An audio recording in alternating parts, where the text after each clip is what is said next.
Hello, this is Professor Jim Caffey, and today we are doing the next to last lecture in our 30-chapter series called 10-Minute Astronomy for the OpenStax Astronomy free textbook.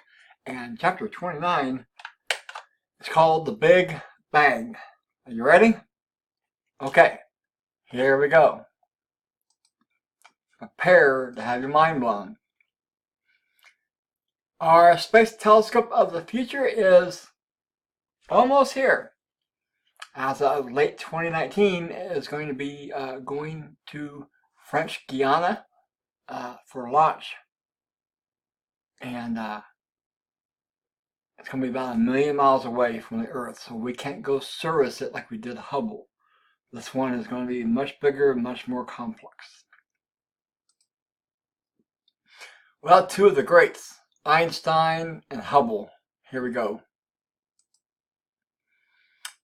5 supernovae and their host galaxies. So we've seen this before, where a supernova, one star completely blowing itself apart, becomes brighter than the galaxy is in combined.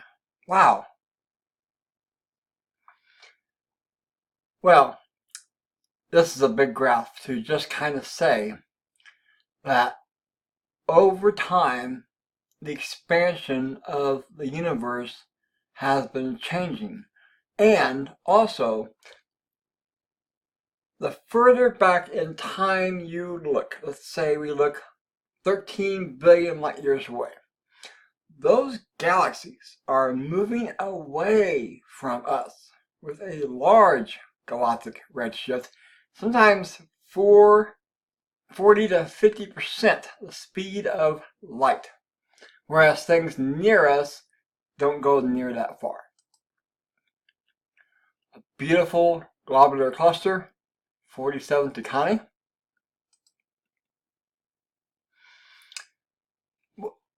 This is neat. Here we see the European Extremely Large Telescope, the European Very Large Telescope, as compared to the Colosseum. Wow, they're huge.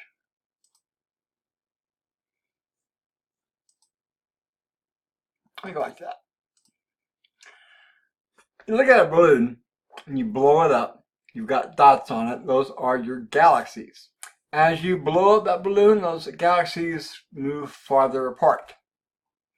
Just like that raisin bread we looked at a few chapters ago.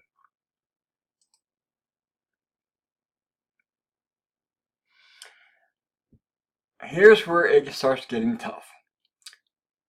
Currently, we have 4 possible models of the universe.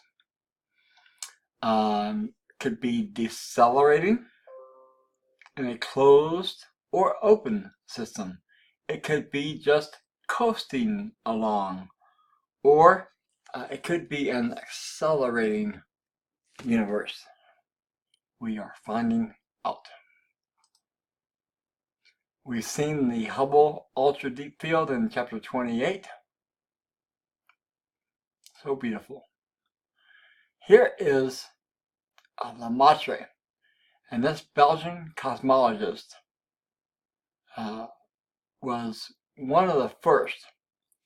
He predicted Hubble's law, the expansion rate of the universe, 2 full years before its verification.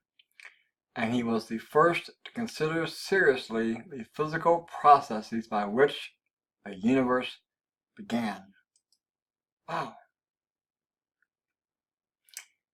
Here is George Gamow.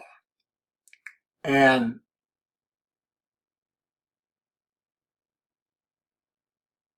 George was one of the first to consider the physics of the Big Bang. The temperature of the universe has cooled off. We can measure with the cosmic background radiation the temperature of the edge of the universe when it was formed. And it's just a few degrees Kelvin, many hundreds of degrees below zero. I believe the number is about 2.73 Kelvin.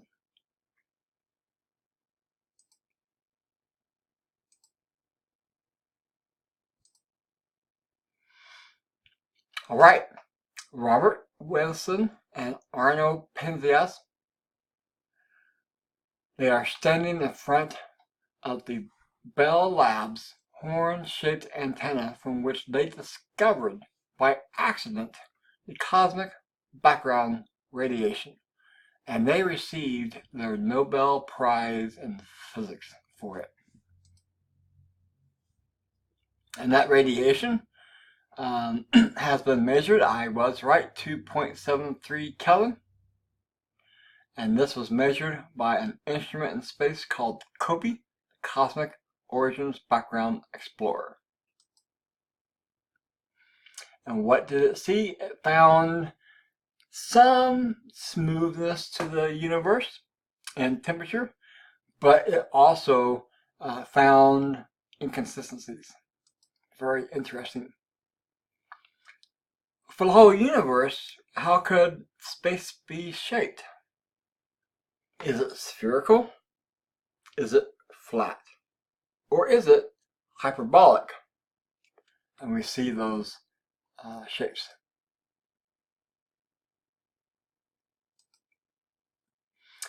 What is the universe comprised of?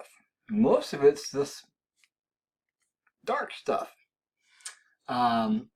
We find that in the observable universe, only 5% is the stuff we can actually see. Stars, galaxies, planets, superclusters, all that stuff. Only 5%. Dark matter is 27%. And dark energy, which is a whole other realm, is 2/3 of the entire universe composition. We can detect it, we can't see it, which makes it hard. And so this is a new discovery, a new theory. In the 70s, we had some visible matter and some dark matter. In the 80s, it changed to something different. And then in the 90s, it turned into this dark energy. Here's a cartoon from NASA. Takes a humorous look at how little we yet understand about dark matter. A mystery flavor. We just don't know, and whoever does figure it out will win the Nobel Prize in Physics. Well, here's a neat image we've made up of the history of the universe. And right after it was born, we see this afterglow light right at the edge. And then throughout the next 400 million years, we see the first stars, followed by development of galaxies, and then dark energy accelerating expansion. There are 4 forces, fundamental forces, that govern the universe.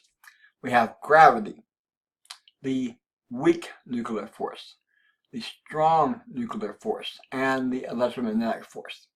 Of those 4, can you guess which one is the weakest?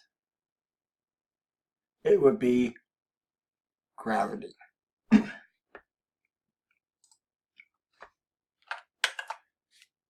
Well, that was chapter 29 on the Big Bang in our 30-part series. So be sure to watch the next one, chapter 30, in 10-minute astronomy. Thanks.